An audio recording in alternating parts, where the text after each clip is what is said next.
Present continuous tense. Present continuous tense यह दिखाता है कि अभी वह कार्य जारी है, प्रारंभ है, चल रहा है। वह खेल रहा है, वह दौड़ रहा है, मैं पढ़ रहा हूँ, मैं पढ़ा रहा हूँ, आप बोल रहे हैं। तो इस तरह के जो वाक्य होते हैं वह प्रेजेंट कंटिन्यूअस टेंस के ही होते हैं। और प्रेजेंट कंटिन्यूअस टेंस में हम लोग एक चीज याद रख लेते हैं कि भाई वर्ब के अंत में रहा है, रहे है, रही है, अगर ये यूज किया गया है तो वह प्रेजेंट कंटिन्यूअस टेंस होगा। जरा इन दोनों सेंटेंसों को देखें कि वह पढ़ रहा है और वह पढ़ता रहा है, दोनों सेंटेंस में क्या डिफरेंसेज है। यहां भी वह पढ़ रहा है, इस सेंटेंस के अंत में भी रहा है, वह पढ़ता रहा है, यहां भी इस सेंटेंस के अंत में रहा है। तो क्या यह दोनों सेंटेंस प्रेजेंट कंटिन्यूअस कैटेगरी के होंगे? नहीं। जब हम बात करें वह पढ़ रहा है, इसका मतलब अभी पढ़ रहा है, तो जो कार्य अभी जारी है वह सिर्फ प्रेजेंट कंटिन्यूअस कहलाता है। लेकिन जो कार्य पहले प्रारंभ हुआ और अभी भी जारी है तो वह प्रेजेंट कंटिन्यूअस न होकर के प्रेजेंट परफेक्ट कंटिन्यूअस हो जाता है। तो वह कौन सा टेंस हो जाएगा? Present perfect continuous.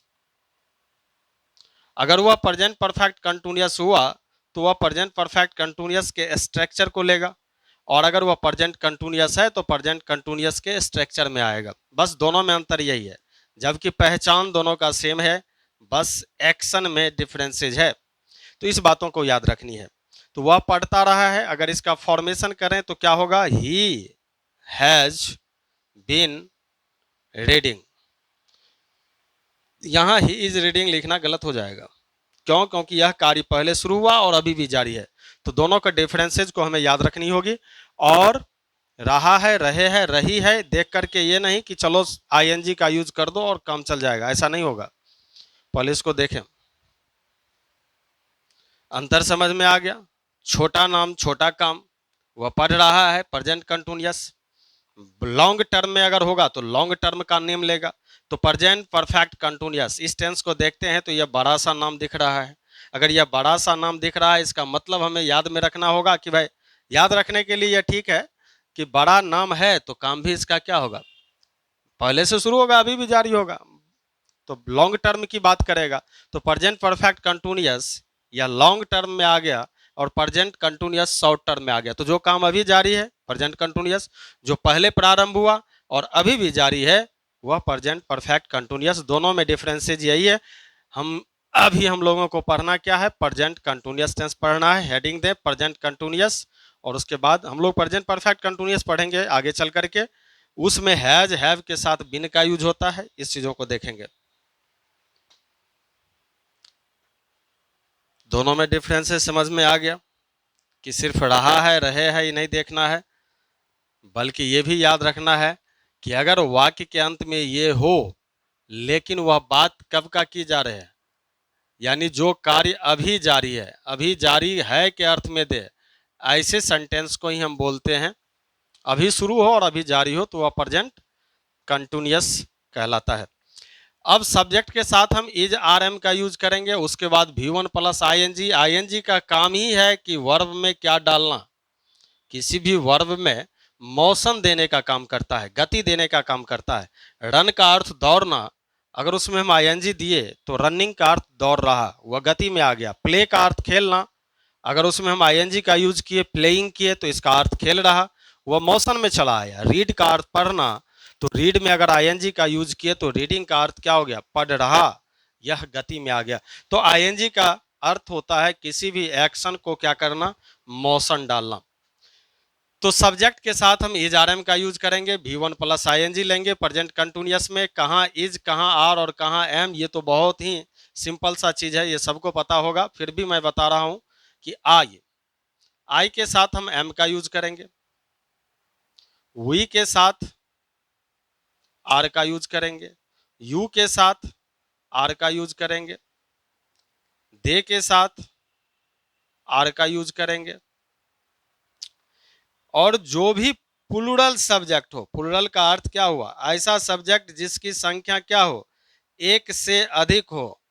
एक से अधिक वाले सब्जेक्ट के साथ भी हम प्रेजेंट कंटिन्यूअस में आर का ही यूज करते हैं। अब जैसे बॉयज, बॉयज क्या हो गया? प्लूरल हो गया। गर्ल्स क्या हो गया, प्लूरल हो गया, पीपल यह क्या हो गया, प्लूरल हो गया। तो इन सब के साथ हम यूज करेंगे किसका, आर का यूज करेंगे, और उसके बाद V1 प्लस ING का यूज करेंगे। इसके अलावे ही सी इट नेम, किसी का अगर नाम हो या जो सब्जेक्ट सिंगुलर हो, सिंगुलर का अर्थ क्या, जिसकी संख्या सिर्फ कितनी हो, एक हो, ऐसे सब्जेक्ट के साथ हम यूज करेंगे इज का, और इज के आगे हम रखेंगे प्रेजेंट कंटिन्यूअस बनाने के लिए V1 प्लस ING। इसमें भी हम यूज करेंगे V1 प्लस ING। ये तो बहुत ही सिंपल सा चीज है, ये सबको पता होगा।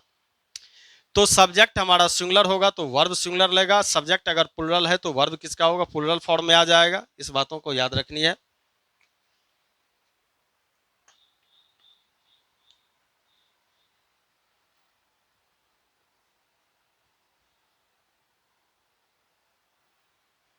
अब जैसे अगर हम बात करें ही प्लेइंग, पहले बेसिक चीजों को कुछ हम लोग सीख लेते हैं, उसके बाद तो आगे चलेंगे ही। जरा इन क्वेश्चंस को सोल्व करना है। We going,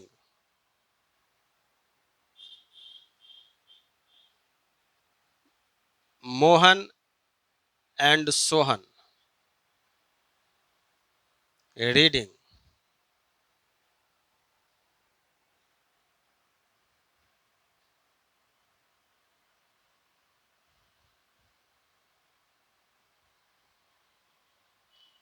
boys of my school running.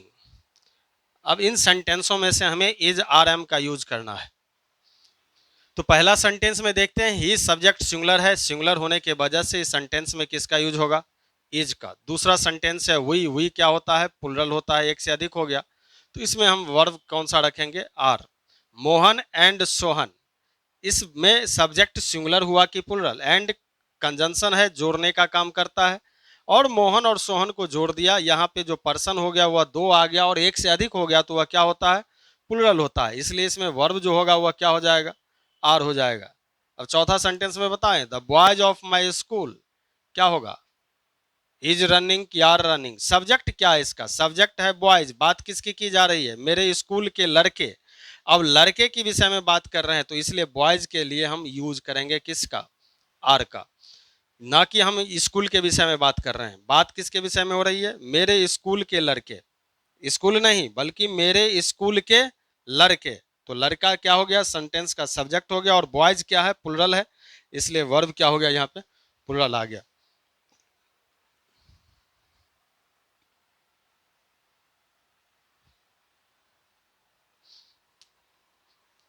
एक दो और सब्जेक्ट के विषय में देख लें,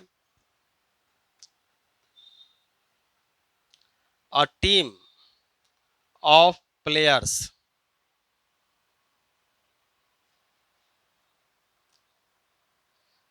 प्लेइंग देयर,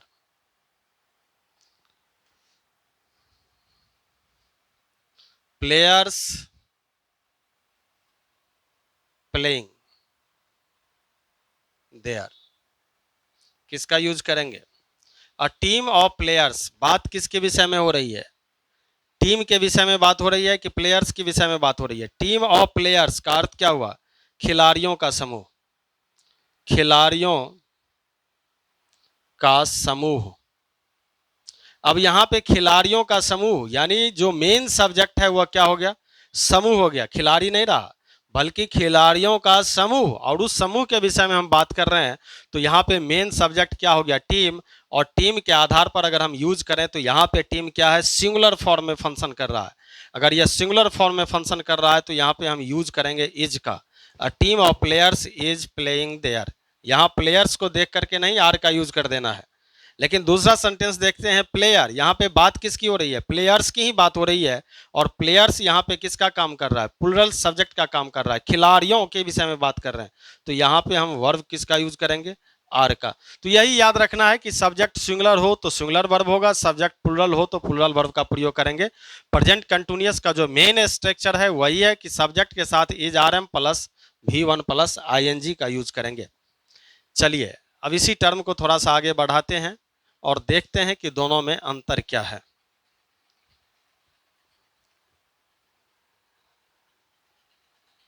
जब प्रेजेंट कंटिन्यूअस की बात की जाती है तो उस सेंटेंस में दो फंक्शन दिखाई देता है, और वह दो फंक्शन कौन कौन सा है उस चीजों को जाने।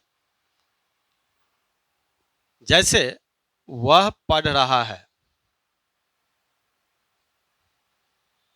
वह पढ़ रहा है, और दूसरा सेंटेंस देखें कि उसे पढ़ाया जा रहा है। इन दोनों सेंटेंस में क्या डिफरेंसेज है? दोनों सेंटेंस प्रेजेंट कंटिन्यूअस का ही है। अभी वर्तमान के समय में दोनों जारी है, और हम लोगों ने यही पढ़ा कि प्रेजेंट कंटिन्यूअस टेंस जो होता है वह यही दिखाता है कि जो कार्य अभी जारी है उसे कहते हैं प्रेजेंट कंटिन्यूअस। तो दोनों प्रेजेंट कंटिन्यूअस का ही फॉर्म है। दोनों में डिफरेंसेज क्या है? वह पढ़ रहा है और उसे पढ़ाया जा रहा है। तो पहला जो सेंटेंस है यह फॉर्म किसका है? यह एक्टिव का है। और दूसरा जो सेंटेंस है यह जो फॉर्म है वह किसका है? यह पेसिव का है। और एक्टिव और पेसिव में हम लोग अंतर जानते हैं कि एक्टिव जो सेंटेंस होता है वह डूअर से स्टार्ट करता है, और पेसिव जो सेंटेंस होता है वह ऑब्जेक्ट से स्टार्ट होता है। या डूअर उस सेंटेंस में होता भी है, नहीं भी होता है। तो पेसिव का जो सेंटेंस होगा उसमें डूअर नहीं होता है। क्यों? क्योंकि वह पढ़ रहा है, इसमें काम करने वाला कौन है? इसमें काम करने वाला वह है, वह सेंटेंस का क्या है? डूअर है। तो जो काम करता है उसको डूअर कहते हैं। और जो सेंटेंस डूअर से स्टार्ट हो वह सेंटेंस क्या कहलाता है? एक्टिव कहलाता है। अगर सेंटेंस डूअर से स्टार्ट है तो एक्टिव है, लेकिन इसमें काम करने वाला कौन है? उसे पढ़ाया जा रहा है। अब पढ़ाने वाला कौन है पता नहीं, इसमें डूअर है ही नहीं सेंटेंस में। तो यह सेंटेंस किससे स्टार्ट हो रहा है? तो जिस पर फंक्शन किया जा रहा है, यानी यह सेंटेंस में क्या नहीं है? इस सेंटेंस में डूअर नहीं है, और यह सेंटेंस डूअर से स्टार्ट नहीं हो रहा है। हाँ, सब्जेक्ट से स्टार्ट हो रहा है, लेकिन वह सब्जेक्ट भी वास्तव में सब्जेक्ट नहीं है। वो आगे चल करके हम लोग देखेंगे कि वह ऑब्जेक्ट से स्टार्ट हो रहा है। तो ऐसे सेंटेंस को हम पेसिव कहते हैं। तो इसका जो फॉर्मेशन होगा वो अलग होगा, इसका जो फॉर्मेशन होगा वो अलग होगा। तो एक्टिव का जो फॉर्म होता है वह एक्टिव सेंटेंस जब कभी भी प्रेजेंट कंटिन्यूअस में हम बनाते हैं तो ये बात याद रखनी होगी कि एक्टिव में सब्जेक्ट के साथ हम इज आर एम, और उसके बाद हम V1 प्लस ING का यूज करते हैं। यह जो फॉर्म है वह किसका है? यह फॉर्म एक्टिव का है। और एक्टिव हमेशा टेंस ही होता है। यह बात याद रखना है आपको कि एक्टिव कोई वॉइस नहीं है। वॉइस सिर्फ तो पेसिव ही होता है, और जिसे हम एक्टिव कहते हैं वास्तव में वह सभी एक्टिव टेंस ही है, चाहे वो कोई भी हो। वॉइस उसी एक्टिव टेंस का फॉर्मेशन है, यानी ट्रांसफॉर्मेशन है, रूपांतरण है। तो पेसिव ही सिर्फ वॉइस होता है, एक्टिव वॉइस नहीं होता, एक्टिव टेंस होता है। यह बात याद रखनी है। तो यह एक्टिव का स्ट्रक्चर है। तो पेसिव का स्ट्रक्चर क्या होगा? तो पेसिव का स्ट्रक्चर जब कभी भी हमें बनाना होगा तो जिसे हम सब्जेक्ट कहते हैं, सब्जेक्ट के साथ हम इज आर एम तो रखेंगे ही। इज आर एम के साथ हम यूज करेंगे बीइंग, और बीइंग के साथ हम यूज करेंगे थर्ड फॉर्म। ये बात याद रखनी है। तो बीइंग प्लस थर्ड फॉर्म ही वह पेसिव के फॉर्म में आता है, और पेसिव सेंटेंस में हमेशा वर्ब का थर्ड फॉर्म ही आता है। ये बात याद रखनी है। तो दोनों को क्या फॉर्मेशन होगा जरा बना करके देखें। वह पढ़ रहा है, अब बताएं क्या यूज करेंगे इसमें। तो वह पढ़ रहा है, इस सेंटेंस का फॉर्मेशन होगा ही इज रीडिंग, और उसे पढ़ाया जा रहा है। अब यह सेंटेंस पेसिव में चला आया, तो पेसिव में हम यूज करेंगे ही इज, और यहां पे यूज करेंगे बीइंग का, क्योंकि कंटिन्यूअस में बीइंग का यूज होता है। तो ही इज बीइंग, और पढ़ाया जा रहा है। पढ़ाना का अंग्रेजी क्या होता है? टीच, और टीच का थर्ड फॉर्म क्या होगा? टॉट। तो यहाँ पे हमें यूज करना होगा थर्ड फॉर्म। क्यों? क्योंकि पेसिव में सेंटेंस जब कभी भी होता है तो उसमें हम यूज करते हैं किसका? पेसिव में यूज करते हैं हमेशा थर्ड फॉर्म का। तो ये आगे चल करके हम लोग इस चीज़ों को भी जानेंगे कि प्रेजेंट कंटिन्यूअस का दो फॉर्म है, एक एक्टिव का है, दूसरा पैसिव का है। एक्टिव की अगर बात होगी तो किसका यूज करेंगे? Subject is are am plus V1 plus ING। अगर पैसिव की बात हो रही है तो subject plus is are am के साथ बीइंग का यूज करेंगे और उसके बाद थर्ड फॉर्म लेंगे, तो वह कंटिन्यूअस बनेगा। बीइंग इसलिए रखते हैं क्योंकि उसके कंटिन्यूटी को दिखाना है। और थर्ड फॉर्म क्या काम करता है? वह क्या मेन वर्ब का फंक्शन करता है? नहीं, ये भी चीज आगे चल करके हम लोग देखेंगे। अभी फिलहाल इसी चीजों को जानते हैं। जरा और एक दो सेंटेंस बना करके आप देखें। वह पत्र लिख रहा है।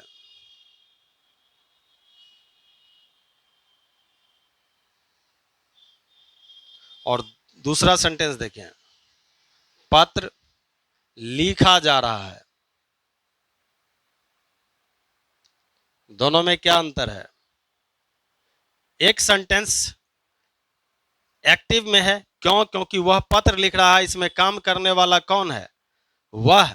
और वह अगर सेंटेंस में काम कर रहा है तो यह क्या होगा? डूअर। अगर डूअर से सेंटेंस स्टार्ट हुआ तो वह सेंटेंस क्या कहलाएगा? वह कहलाएगा एक्टिव। अगर वह डूअर से स्टार्ट हुआ तो सेंटेंस कहलाएगा एक्टिव। क्या पत्र लिख रहा है तो पत्र अपने आप लिखना शुरू हो जाएगा क्या? कि पत्र को कोई और लिखेगा? तो पत्र किसी और के द्वारा लिखा जाएगा, इस तरह की बात हो रही है। तो पत्र अपने आप तो नहीं लिखना प्रारंभ कर लेगा कि है चलो कागज है और अपने आप खुद से लिखना प्रारंभ हो गया, नहीं। तो पत्र यहाँ पे डूअर नहीं होगा। अगर यह सेंटेंस में डूअर नहीं है तो इसका मतलब यह सेंटेंस जो स्टार्ट कर रहा है वह डूअर से नहीं कर रहा है, तो यह सेंटेंस किसका है? पैसिव का है। डूअर का मतलब क्या? कि काम करने वाला। पत्र लिखा जा रहा है। अब दोनों सेंटेंस का फॉर्मेशन भी अलग होगा। तो क्या बनेगा? पहला सेंटेंस है कि वह पत्र लिख रहा है, तो he is writing a letter, ये सेंटेंस का फॉर्मेशन होगा। और दूसरा सेंटेंस है पत्र लिखा जा रहा है, तो पत्र लिखा जा रहा है तो क्या बनाएंगे? A letter is. और कंटिन्यूअस बनाने के लिए प्रेजेंट कंटिन्यूअस में इज के साथ बीइंग का यूज होता है, बीइंग। और इसके साथ वर्ब का थर्ड फॉर्म, क्योंकि पैसिव में हमेशा थर्ड फॉर्म ही आता है। तो अ लेटर इज बीइंग, और राइट का थर्ड फॉर्म क्या होता है? रिटर्न। तो ये बन जाएगा a letter is being written, तो पत्र लिखा जा रहा है। हाँ, इसमें अगर डूअर का जिक्र हम कर दें तो डूअर जो होगा वह लास्ट में होगा। जैसे वह उसके द्वारा पत्र लिखा जा रहा है, अगर उसके द्वारा कर दिए तो बाय हिम का यूज हम लास्ट में करेंगे। तो पैसिव में डूअर होता भी है, नहीं भी होता है। क्यों? क्योंकि एक्टिव के लिए डूअर की आवश्यकता होती है, पैसिव के लिए डूअर की आवश्यकता नहीं होती है, इसलिए हम उसे हटा भी देते हैं, कोई फर्क नहीं पड़ता। तो प्रेजेंट कंटिन्यूअस टेंस के दोनों फॉर्म को हम लोग याद रखेंगे, एक्टिव के भी फॉर्म को और पैसिव के भी फॉर्म को। उम्मीद करते हैं इस तरह से आप समझ सकते हो कि और अन्य अन्य अन्य एग्जाम्पल्स को बना करके देखना है, वो बन जाएगा। और इसे याद रखना है, क्यों? क्योंकि correct the sentence common error में यह बहुत ही हेल्पफुल है। अब जैसे कोई क्वेश्चन इस तरह से आ जाए और आपको बनाने के लिए दिया जाए तो आप कैसे उसे सोल्व करोगे?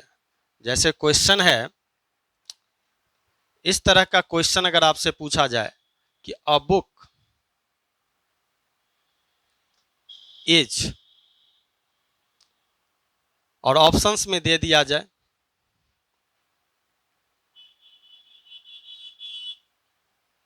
राइटिंग, बीइंग रिटन,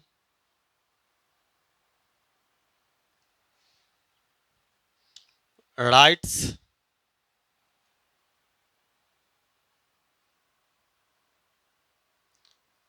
रिटन, तो किस ऑप्शंस को लेकर के आप चलेंगे? सबसे पहले तो ये देखना होगा कि यह सेंटेंस एक्टिव में है कि पैसिव में है। अगर एक्टिव में होगा तो इज आर एम के साथ डायरेक्ट वर्ब का फॉर्म आएगा। अगर वह पैसिव में है तो इज आर एम के साथ बीइंग प्लस थर्ड फॉर्म आएगा, क्योंकि इज आर एम के साथ बीइंग आएगा, बीइंग के साथ थर्ड फॉर्म आएगा अगर वह पैसिव में है तो।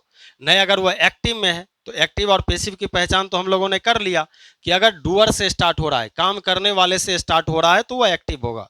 अगर काम करने वाले से स्टार्ट नहीं हो रहा है, बल्कि काम के विषय में ही हम बात कर रहे हैं, काम से ही स्टार्ट हो रहा है, तो वह पैसिव होगा। तो काम से अगर स्टार्ट हो रहा है, और बुक क्या अपने आप को लिख सकता है? नहीं। इसका मतलब यह सेंटेंस में जो बुक है वह क्या है? डूअर नहीं है। इसका मतलब यह डूअर से स्टार्ट नहीं हो रहा है, तो यह सेंटेंस किस कैटेगरी का हो गया? यह पैसिव का हो गया। और पैसिव का हुआ तो इज आरएम के साथ बीइंग प्लस थर्ड फॉर्म हम लेंगे। इज आरएम के साथ क्या लेंगे? Being plus third form. तो इसका राइट आंसर क्या होगा? बीइंग रिटेन हो जाएगा। A book is being written, किताब लिखी जा रही है। और इसका अर्थ क्या होगा कि a book is being written, किताब लिखी जा रही है, किताब लिख रहा नहीं है। अगर हम राइटिंग कर दिए तो इसका मतलब किताब लिख रहा है। जैसे मैं लिख रहा हूं, तो मैं लिख रहा हूं तो भाई मैं तो आदमी हूं, काम कर रहा हूं। आप लिख रहे हो, इसका मतलब आप काम कर सकते हो। लेकिन किताब लिख रहा है, क्या किताब अपने आप को काम कर सकता है? नहीं।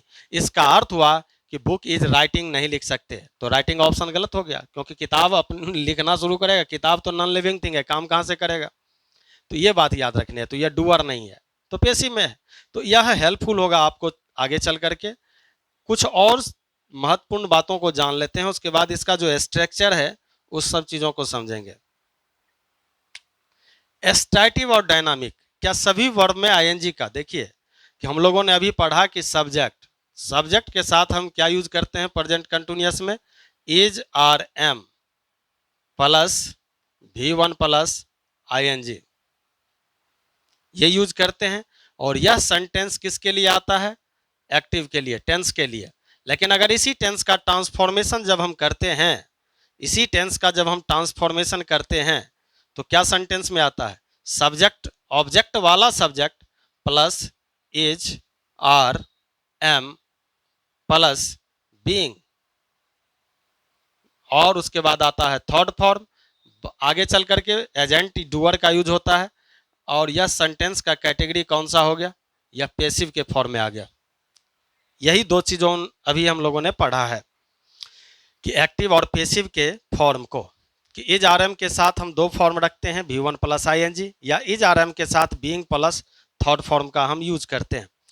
अगर सेंटेंस में इस तरह की बातें को दिया जाए, थर्ड फॉर्म सभी वर्ब का हो सकता है, उसमें तो कोई दिक्कत नहीं है कि जो भी मेन वर्ब हैं उसका हम थर्ड फॉर्म बना सकते हैं। क्या सभी मेन वर्ब में हम आईएनजी यूज कर सकते हैं एज अ कंटिन्यूअस? क्या उसको कंटिन्यूअस बनाने के लिए आईएनजी का यूज होगा? अब जैसे देखिए लव, लव का अर्थ प्यार करना,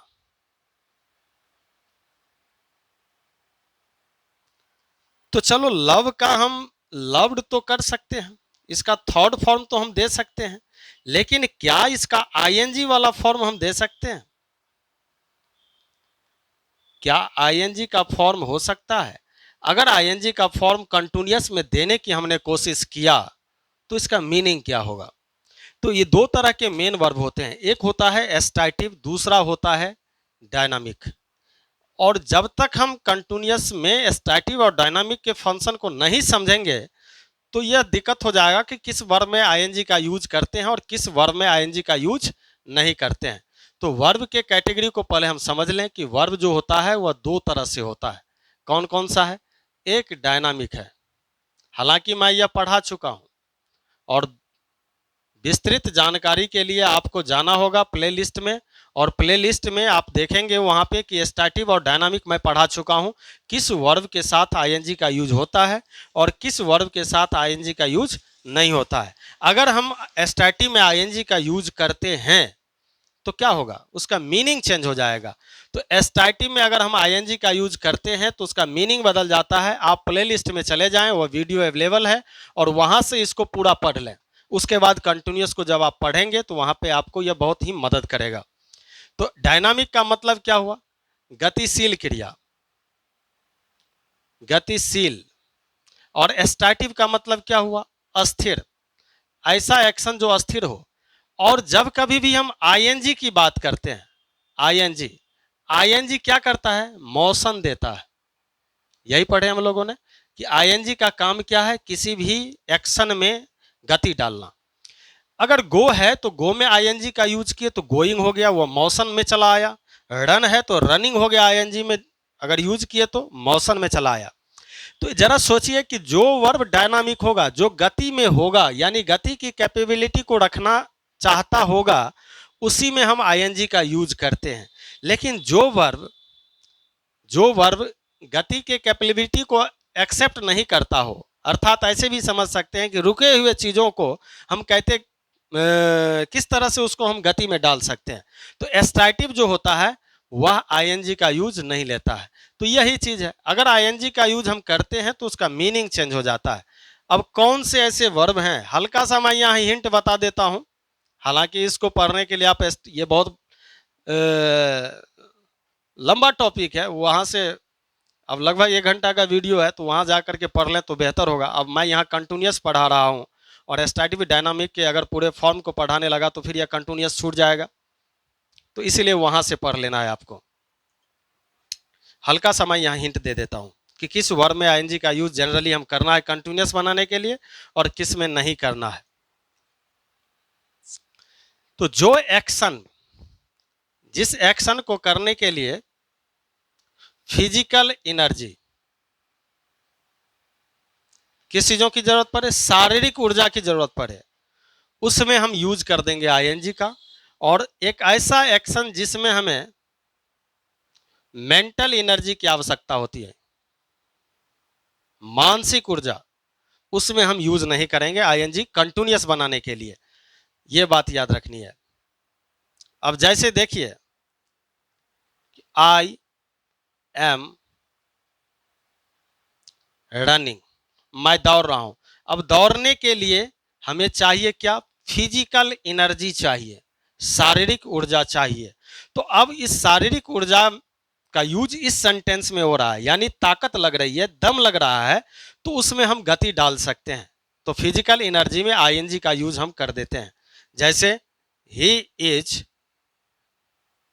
रीड, अब इसमें आईएनजी इसलिए हुआ क्योंकि रीड करने के लिए शारीरिक ऊर्जा का यूज होता है। जैसे यहीं पे रहेगा सी इज प्ले, आईएनजी यूज करेंगे इसमें क्योंकि वह खेल रही है। अब इसमें खेलने के लिए हमें किस चीजों की जरूरत है, फिजिकल एनर्जी की जरूरत है। तो ऐसे सेंटेंस, ऐसा वर्ब जिसमें हमें शारीरिक ऊर्जा की जरूरत पड़ता हो, उसमें हम यूज करते हैं आईएनजी का। और ऐसा वर्ब जिसमें हमें फिजिकल एनर्जी नहीं बल्कि मेंटल एनर्जी हो, मानसिक एनर्जी जहां यूज करते हो, तो ऐसे एक्शन में हम आईएनजी का यूज जनरली नहीं करते हैं। अगर आईएनजी का यूज करते हैं तो उसका मीनिंग चेंज हो जाता है। और कौन कौन सा कंडीशन है, इस चीजों को भी समझना है। अब जैसे कोई कहे कि मैं प्यार कर रहा हूं,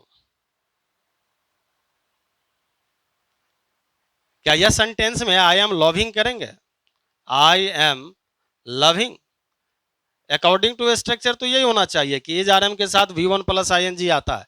लेकिन जैसे ही हम देखते हैं कि रन करने के लिए दम लग रहा है, रीड करने के लिए दम लग रहा है, प्ले करने के लिए ताकत का यूज करना पड़ रहा है, लेकिन प्यार करने के लिए क्या, कौन सी ताकत लगाना पड़ रहा है, कौन सी ऊर्जा की खपत हो रही है।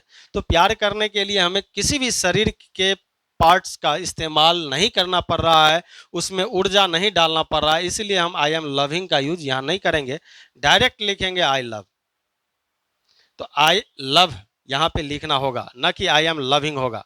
क्यों, क्योंकि आईएनजी जैसे ही हम इसमें से हटाएंगे तो यहां से एम भी हट जाएगा, क्योंकि इज आर एम के साथ V1 प्लस आईएनजी आता है। अब जैसे कोई कहेगा कि मैं सुन रहा हूं, मैं सुन रहा हूं, अब मैं सुन रहा हूं, इस सुन रहा में क्या आईएनजी का यूज होगा, ऐसा हम लिख सकते हैं आई एम हियरिंग, ऐसा होगा नहीं। चलिए लिसन में आईएनजी यूज करते हैं, लिसनिंग हो जाएगा, लेकिन हियरिंग नहीं होगा। क्यों नहीं होगा, क्योंकि हियर करने के लिए हमें किसी भी शारीरिक ऊर्जा का इस्तेमाल नहीं करना पड़ रहा है, इसलिए इसमें आई एम हियरिंग का यूज नहीं होगा। आई हियर डायरेक्ट लिखेंगे, आईएनजी का इस्तेमाल इसमें नहीं होगा। तो ये बातें याद रखनी है। हाँ, अगर हियर में आईएनजी का यूज कर देते हैं तो इसका मतलब सुनवाई करना होता है, जो कोर्ट की बात होती है। हियरिंग का अर्थ होता है सुनवाई करना, और सुनवाई कहाँ होती है, न्यायालय में। तो मीनिंग चेंज कर रहा है। मैं देख रहा हूं, क्या आई एम सीइंग का यूज करेंगे, बताइए, आप बताते चलें, मैं क्वेश्चंस पूछते चलूंगा आपसे। मैं देख रहा हूं, देखने में आपने किस एनर्जी का इस्तेमाल किया? क्या देखने में किसी भी एनर्जी का इस्तेमाल किया कि मैं देख रहा हूं? बोलिए, क्या इसको हम आई एम सीइंग बोलेंगे? नहीं, ऐसा करना गलत होगा। क्यों? क्योंकि इसमें किस चीजों की जरूरत है? देख रहा में हमें जरूरत है किस चीजों का? मेंटल का, मानसिक एनर्जी का। यानी इसमें नीड नहीं है किसका? फिजिकल एनर्जी की आवश्यकता इसमें नहीं है देखने के लिए। तो इसका मतलब हुआ कि इसमें आईएनजी का यूज नहीं करेंगे, क्योंकि जहां पे बताए हैं कि फिजिकल एनर्जी होगा, फिजिकल एनर्जी की जरूरत पड़ेगी, उसी में हम किसका यूज करते हैं? आईएनजी का। तो क्या बना इसको? तो इसमें से आईएनजी हटाना होगा। अगर हम आई सी लिखे, आई एम सी लिखे तो भी गलत हो गया, इसमें से एम को भी हटाना होगा, क्योंकि एम इज आर के साथ तो आईएनजी आता है, और आईएनजी जैसे ही हटा तो एम भी हट जाएगा। तो आई सी डायरेक्ट लिखना होगा। हाँ, अगर ऐसा कहा जाए कि मैं आज आपसे मिल रहा हूं,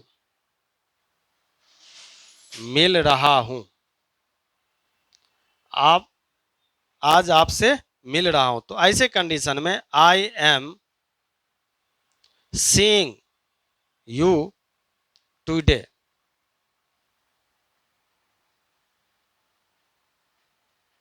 ये सेंटेंस का फॉर्मेशन हो जाएगा। तो यहां पे जो सीइंग है, यहां सीइंग का मतलब क्या हो रहा है? मिलने के अर्थ में आ रहा है, ना कि देखने के अर्थ में आ रहा है। तो ये भी याद रखनी है। और मैं कहूंगा कि आप इन सभी कंसेप्ट को अच्छे ढंग से समझने के लिए प्लेलिस्ट में जाएं, इंग्लिश यात्रा चैनल पे, और उसके प्लेलिस्ट में स्टैटिव और डायनामिक को मैं बहुत बेहतर ढंग से पढ़ाया हूं, उसको पढ़ लें। तो किस वर्ब में आईएनजी होता है, किस वर्ब में आईएनजी का यूज नहीं होता है, वह यहाँ पे मदद करेगा। मैं यहाँ तो थोड़ी सी जानकारी दिया, हल्का सा हेल्प कर दिया, यहाँ पे कंटिन्यूस पढ़ रहा था इसलिए, नहीं तो पूरी जानकारी के लिए आप वहां से देखें इसको। चलिए, मैं इस क्रम को जो पढ़ा रहा हूं उसको आगे बढ़ाता हूं। प्रेजेंट कंटिन्यूअस टेंस के नेगेटिव स्ट्रक्चर क्या होगा? एक्टिव और पैसिव की बात तो हम लोगों ने समझ लिया। अब नेगेटिव स्ट्रक्चर की तरफ चलते हैं। पहला जो स्ट्रक्चर हम लोगों ने देखा था वह था सब्जेक्ट। सब्जेक्ट के साथ इज, आर, एम, और उसके बाद वी वन प्लस आईएनजी। यह किसके लिए? तो डायनामिक के लिए। और उसके बाद जो कुछ भी हो, यह अफर्मेटिव स्ट्रक्चर है। इसी सेंटेंस का हमें नेगेटिव बनाना है। यह स्ट्रक्चर किन सेंटेंसों के लिए यूज किया जाएगा? वह जा रहा है, मैं खा रहा हूं, वह पढ़ रहा है, जिसमें ना तो कोई नकारात्मक वाक्य हो, ना ही किसी तरह का इंटरोगेटिव या नेगेटिव सेंटेंस हो, तो उसके लिए हम यह स्ट्रक्चर यूज करेंगे। नेगेटिव सेंटेंस की जब बात की जाए तो नेगेटिव के लिए हम किस स्ट्रक्चर का यूज करेंगे? नेगेटिव बनाना तो इसका बिल्कुल आसान है। कैसे?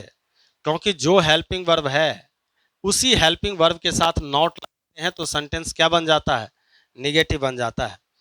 तो डायरेक्ट हम रखें क्या? सब्जेक्ट। सब्जेक्ट के साथ यूज करेंगे is, are, am plus not plus V one plus ING, और आगे जो कुछ भी हो, या नेगेटिव सेंटेंस हो गया। तो यह नेगेटिव स्ट्रक्चर हो गया। उसके बाद हम इंटरोगेटिव की अगर बात करते हैं, इंटरोगेटिव का मतलब क्या? जिस सेंटेंस में प्रश्न का बोध हो। एक काम करते हैं, एक एग्जाम्पल लेते चलते हैं, उसके बाद स्ट्रक्चर को देखते चलेंगे। चलिए, एग्जाम्पल के तहत हम देख लें इसको। वह, अब यह अफर्मेटिव है तो इसका भी एक एग्जाम्पल दे देते हैं। जैसे वह पढ़ रहा है, वह जा रहा है, वह खा रहा है, वह खेल रहा है, वह खेल रहा है। बनाए क्या बनेगा? He is playing. यह अफर्मेटिव का स्ट्रक्चर हो गया। वह नहीं पढ़ रहा है,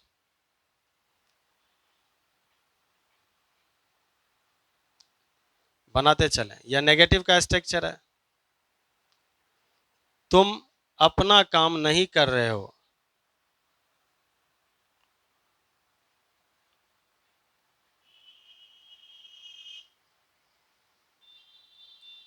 चलिए सोल्व करें इन दोनों सेंटेंसों को कि वह नहीं पढ़ रहा है, इसमें सब्जेक्ट क्या है, वह नहीं पढ़ रहा है, इसमें सब्जेक्ट है ही के साथ हम यूज करेंगे इज के बाद हम रखेंगे नॉट के बाद पढ़ रहा है। अब इसका मतलब क्या कि रहा रहे रही वाले में यही पढ़े हैं, आईएनजी गति डालना है इसमें, तो ही इज नॉट, रीड में हम क्या करेंगे आईएनजी का यूज कर देंगे, तो ये बन जाएगा ये पहला सेंटेंस।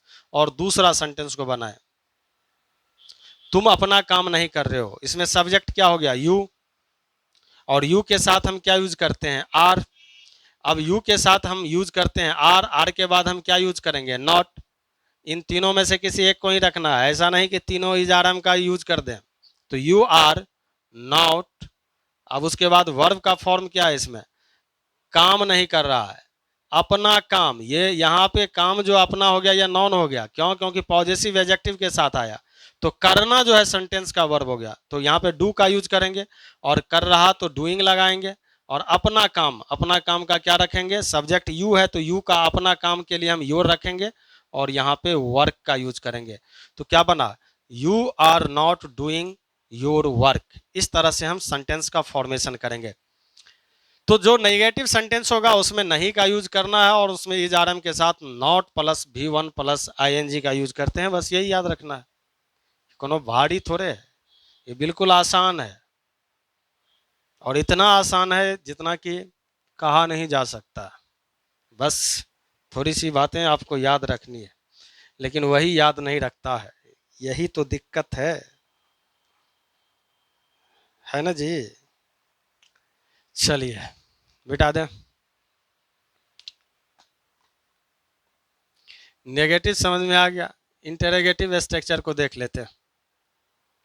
आज वॉल्यूम कुछ स्लो है,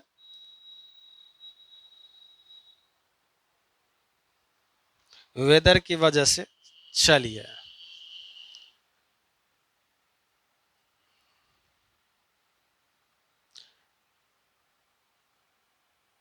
इंटरोगेटिव स्ट्रक्चर किस तरह से हम बनाते हैं, तो इसमें दो स्ट्रक्चर का यूज हम लोग करते हैं। एक ऐसा क्वेश्चन होता है जो हेल्पिंग वर्ब से स्टार्ट होता है, और इस सेंटेंस का हेल्पिंग वर्ब क्या था, इज आर एम। उसके बाद हम यूज करते हैं किसका, सब्जेक्ट का। सब्जेक्ट के बाद हम रखेंगे V1 प्लस ING, और उसके बाद हम यूज करेंगे जो सेंटेंस में अदर वर्ड रहेगा। और एक क्वेश्चन में करना क्या है, सिर्फ इसमें WH क्वेश्चन ऐड करना है, बाकी वही स्ट्रक्चर रहता है, यानी WH क्वेश्चन ऐड करना होता है, और बाकी जो स्ट्रक्चर है वह यही पूरा का पूरा आता है। ये बात याद रखनी है, यानी is are am subject V1 plus ING। अब इन दोनों में अंतर क्या है, इस अंतर को भी थोड़ा समझ लें आप।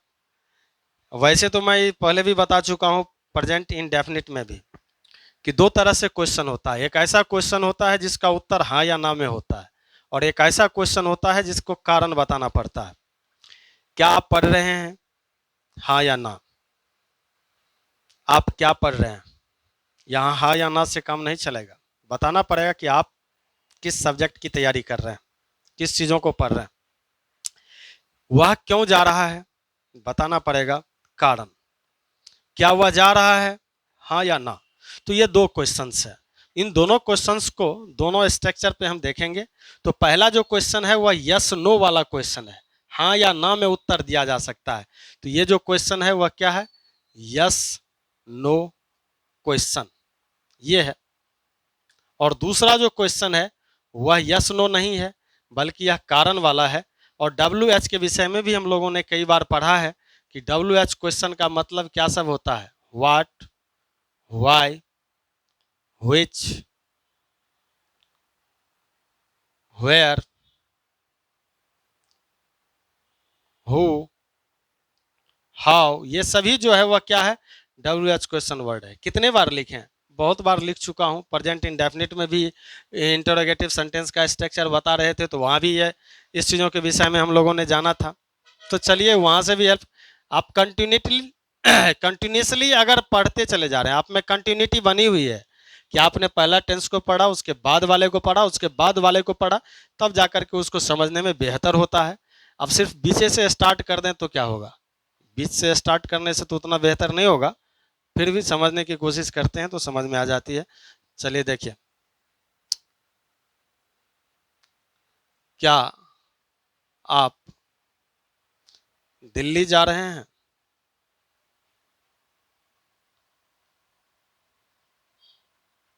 इस क्वेश्चन का उत्तर हम क्या देंगे? हाँ या ना में देंगे। तो हेल्पिंग वर्ब से स्टार्ट करेंगे।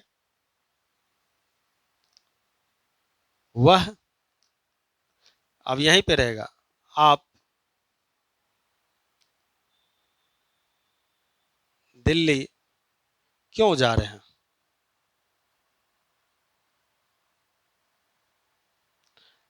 अब इस क्वेश्चन का उत्तर हाँ या ना में नहीं होगा, तो इसमें क्वेश्चन वर्ड हमें ढूंढना पड़ेगा।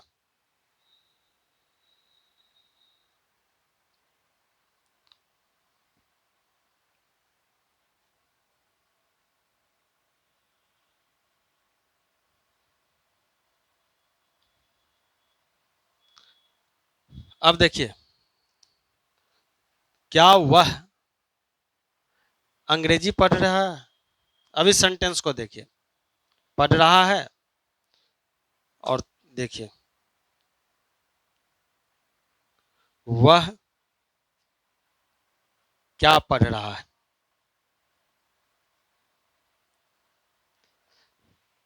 बनाने की कोशिश करते हैं। क्या आप दिल्ली जा रहे हैं? इस सेंटेंस का आंसर यस या नो में हो सकता है। इसका मतलब हेल्पिंग वर्ब से स्टार्ट होगा। और सेंटेंस में आपका अंग्रेजी क्या होता है? यू। यू के आगे लगाएं या यू के पीछे लगाएं? यू सब्जेक्ट है ना, तो सब्जेक्ट अपने हिसाब से वर्ब लेता है। तो यू के आगे रखें तो भी आर, यू के पीछे रखें तो भी आर। तो क्या बन गया? आर यू, आर यू, और वर्ब में आईएनजी रखेंगे तो क्या होगा? गोइंग टू और दिल्ली। तो ये बन गया। आगे साइन ऑफ इंट्रोगेशन लगाएंगे। तो are you going to Delhi? क्या आप दिल्ली जा रहे हैं? आप दिल्ली क्यों जा रहे हैं? इसमें कारण बताना पड़ेगा। और कारण बताने के लिए हम डब्ल्यू एच क्वेश्चन वर्ड को ढूंढते हैं। तो डब्ल्यू एच क्वेश्चन वर्ड पहले आ जाएगा। तो डब्ल्यू एच क्वेश्चन वर्ड क्या है इसमें? क्यों है। तो क्यों का अंग्रेजी हम लोग क्या लिखते हैं? वाई। अब बाकी सब तो वही रहेगा, सेम ही रहेगा। क्यों? क्योंकि डब्ल्यू एच के बाद इज आर एम वही आता है। सब्जेक्ट के आधार पर इज, सब्जेक्ट के आधार पर आर, सब्जेक्ट के आधार पर एम। तो यहाँ पे आप है, तो आपके लिए हम किसका यूज करेंगे? आर का ही यूज करेंगे। तो वाई आर यू जा रहे हैं, गोइंग टू दिल्ली, ये बन जाएगा। क्या वह अंग्रेजी पढ़ रहा है? इस सेंटेंस को बनाए। क्या वह अंग्रेजी पढ़ रहा है? अब इस सेंटेंस का उत्तर हाँ या ना में हो सकता है। हो सकता है तो डायरेक्ट हम हेल्पिंग वर्ब लेंगे। और सब्जेक्ट हम देख रहे हैं इसमें क्या है? ही के आगे रखें या पीछे रखें? रखना तो पड़ेगा इज ही। तो इज ही, और पढ़ रहा तो रीडिंग। क्या पढ़ रहा? इंग्लिश। तो लिखेंगे English. Is he reading English? वह क्या पढ़ रहा है?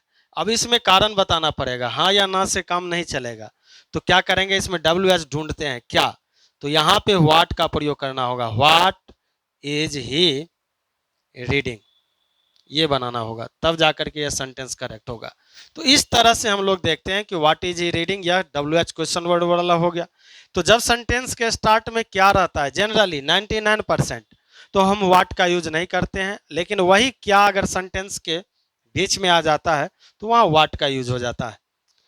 हाँ, एगो दोगो परसेंट है कि जैसे क्या होता है, व्हाट हैपेंस, उसमें क्या शुरू में ही रहता है तो व्हाट हैपेंस लिख देते हैं। लेकिन 99% हमें ये याद रखना है कि जब क्या सेंटेंस के स्टार्ट में हो तो व्हाट नहीं आता है। क्या सेंटेंस के स्टार्ट में है तो यहाँ व्हाट नहीं आया। लेकिन यही क्या सेंटेंस के बीच में है तो क्या आ गया? व्हाट का यूज हो गया। चलिए इसको पहले आप नोट करें। अब इंटरोगेटिव के साथ अगर नेगेटिव हो तो क्या करें? कि जिसमें प्रश्न भी हो, जिसमें ना नहीं भी हो, तो ऐसे सेंटेंस का फॉर्मेशन हम लोग किस तरह से करते हैं? जैसे देखें, पहले स्ट्रक्चर लिख लेते हैं, उसके बाद आगे बनाते हैं।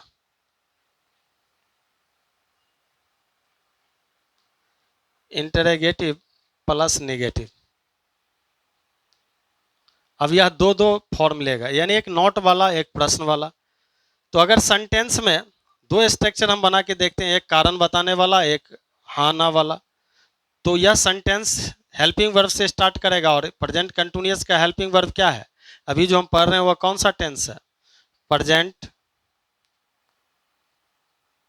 कंटिन्यूअस टेंस पढ़ रहे हैं।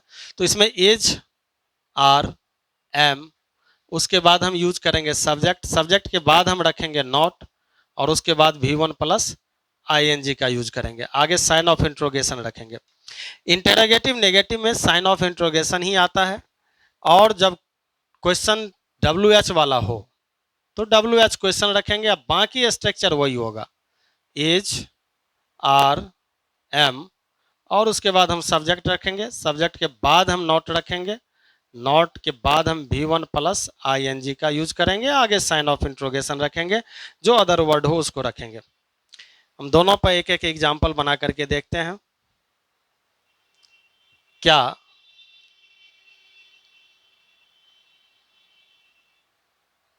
क्या आप नहीं आ रहे हैं?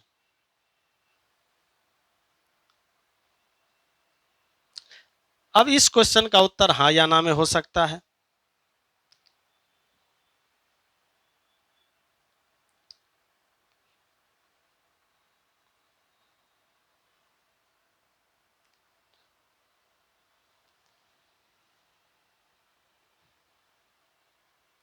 अब इन दोनों क्वेश्चन में देखें, क्या आप नहीं आ रहे हैं, इसका उत्तर हाँ या ना में होगा। पहले भी बता चुके हैं कि क्या जनरली वाक्य के पहले होता है तो व्हाट का यूज नहीं करते हैं। तो इसमें जो सब्जेक्ट है वह है यू, और यू के आगे रखें या पीछे रखें, रखते क्या है? आर। तो क्या हो गया? आर यू नहीं के लिए हम यूज करेंगे नॉट, और आ रहे का यूज करेंगे क्या? कमिंग।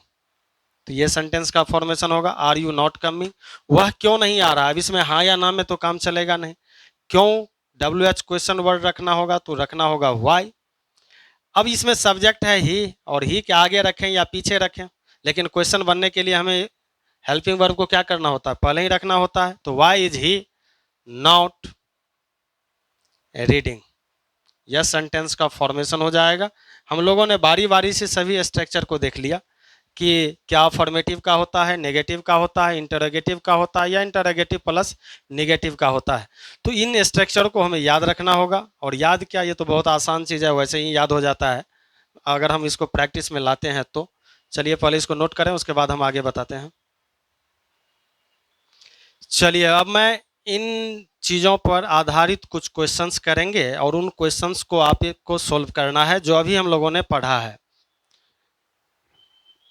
चलिए एक एक दो क्वेश्चंस मैं पूछ करके देखता हूं आपसे, क्या आप इसको सॉल्व कर पाते हैं। पहला क्वेश्चन, पहले हम ट्रांसलेशन देख लेते हैं, एक दो ट्रांसलेशन बना लेते हैं प्रेजेंट कंटिन्यूअस का, और उसके बाद कुछ क्वेश्चंस सॉल्व करेंगे कॉमन एरर का और करेक्ट द सेंटेंस का, फिलिंग द ब्लैंक्स का। पहला क्वेश्चन है, हम लोग पढ़ रहे हैं। बहुत आसान क्वेश्चन दे रहे हैं। दूसरा क्वेश्चन, हम लोगों को पढ़ाया जा रहा है।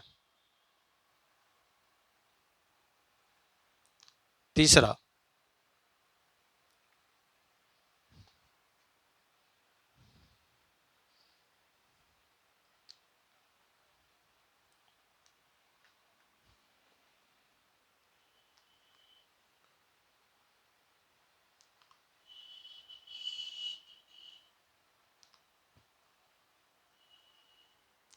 चौथा,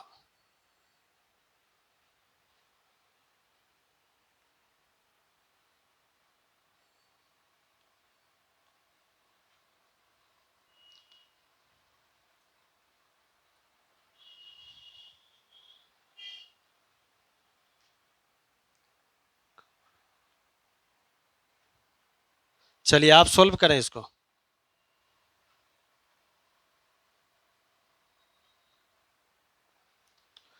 चलिए तो सोल्व करें तो आप। हम लोग पढ़ रहे हैं, सेंटेंस का क्या होगा? हम लोग पढ़ रहे हैं। सब्जेक्ट इस सेंटेंस में क्या है? हम लोग, डूअर से स्टार्ट हो रहा है, एक्टिव का है।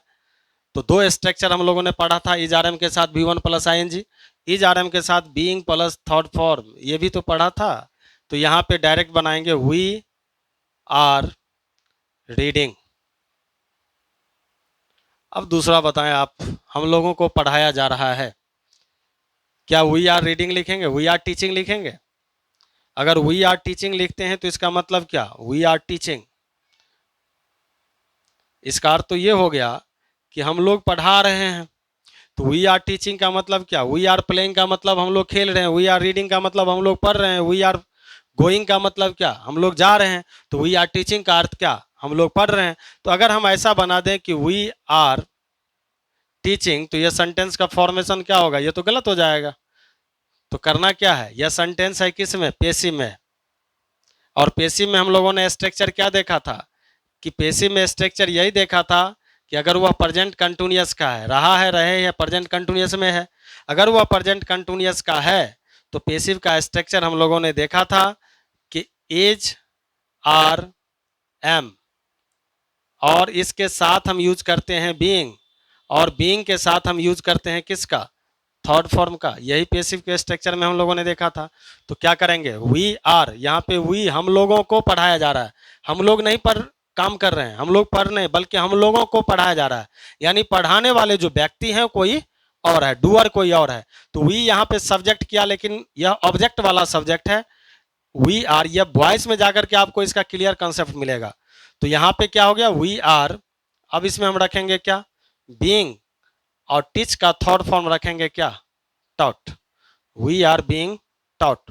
वह एक आम खा रहा है या आम खा रहा है, तो ही काम कर रहा है ना, खाने का काम तो वह कर रहा है, सब्जेक्ट हो गया, डूअर भी हो गया। एक्टिव के स्ट्रक्चर लेंगे तो he is eating a mango. अब दूसरा सेंटेंस देखें, आम उसके द्वारा खाया जा रहा है, क्या बनाएंगे, अ मैंगो इज, क्योंकि आम यहां काम से ही स्टार्ट हो गया, आम तो काम नहीं करेगा ना, खाने वाला कौन है, उसके द्वारा। तो डूअर है, लेकिन यह डूअर लास्ट में जाएगा, यहां पे काम से स्टार्ट हो रहा है। तो a mango is being eaten, और किसके द्वारा, उसके द्वारा, तो बाय हिम, इसका यूज करना होगा। कमरा साफ किया जा रहा है, करने वाला कोई और है, अगर करने वाला कोई और है तो पेसिव होगा, और पेसिव का स्ट्रक्चर क्या होता है, is, are, am, being plus third form continuous में प्रेजेंट कंटिन्यूअस में। तो कीजिए इसमें, तो क्या होगा, रूम इज बीइंग क्लीन्ड। तो ये बात हमें याद रखनी है, तो ये सभी याद रखनी है। अब एक्टिव और पेसिव दोनों आप समझे, वह पीट रहा है, ही इज बीटिंग किसी और को, उसे पीटा जा रहा है, तो वह खुद पिटा रहा है, तो ऐसे कंडीशन में वो पेसिव में हो जाएगा, ही इज बीइंग बीटेन। तो इस तरह के सेंटेंस का फॉर्मेशन आप आसानी से कर सकते हैं। चलिए एक दो क्वेश्चंस हम ले लेते हैं, उसके बाद देखेंगे नेक्स्ट क्लास में।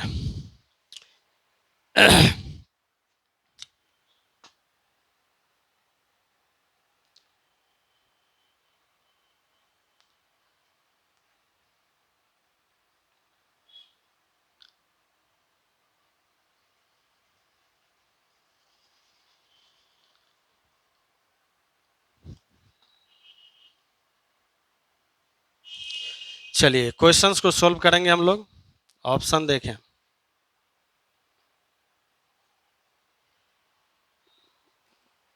ये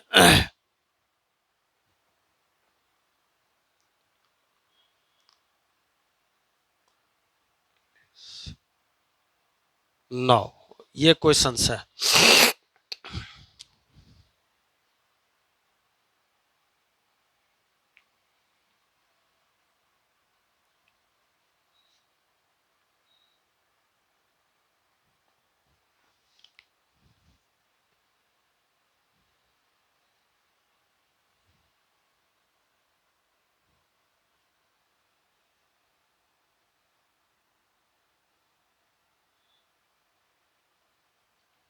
चलिए आप सॉल्व करें इस क्वेश्चंस को।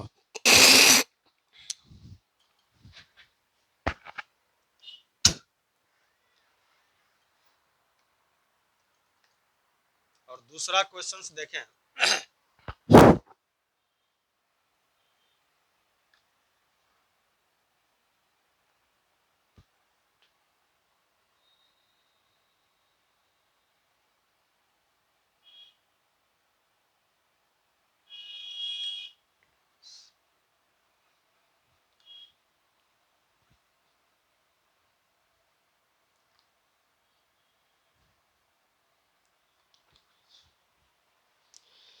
दोनों क्वेश्चंस, एक क्वेश्चंस को मैंने गलत लिखा है, एक फिलिंग द ब्लैंक्स का क्वेश्चन है, और दोनों क्वेश्चंस को आपको सोल्व करना है।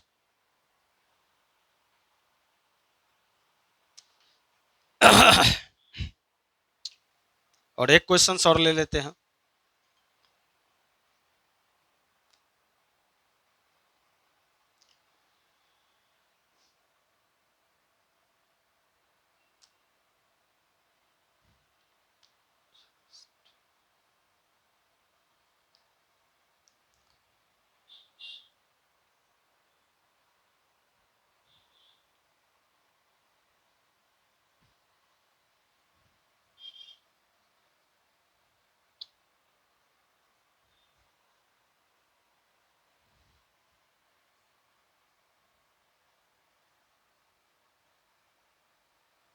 चलिए बनाएं इस क्वेश्चंस को।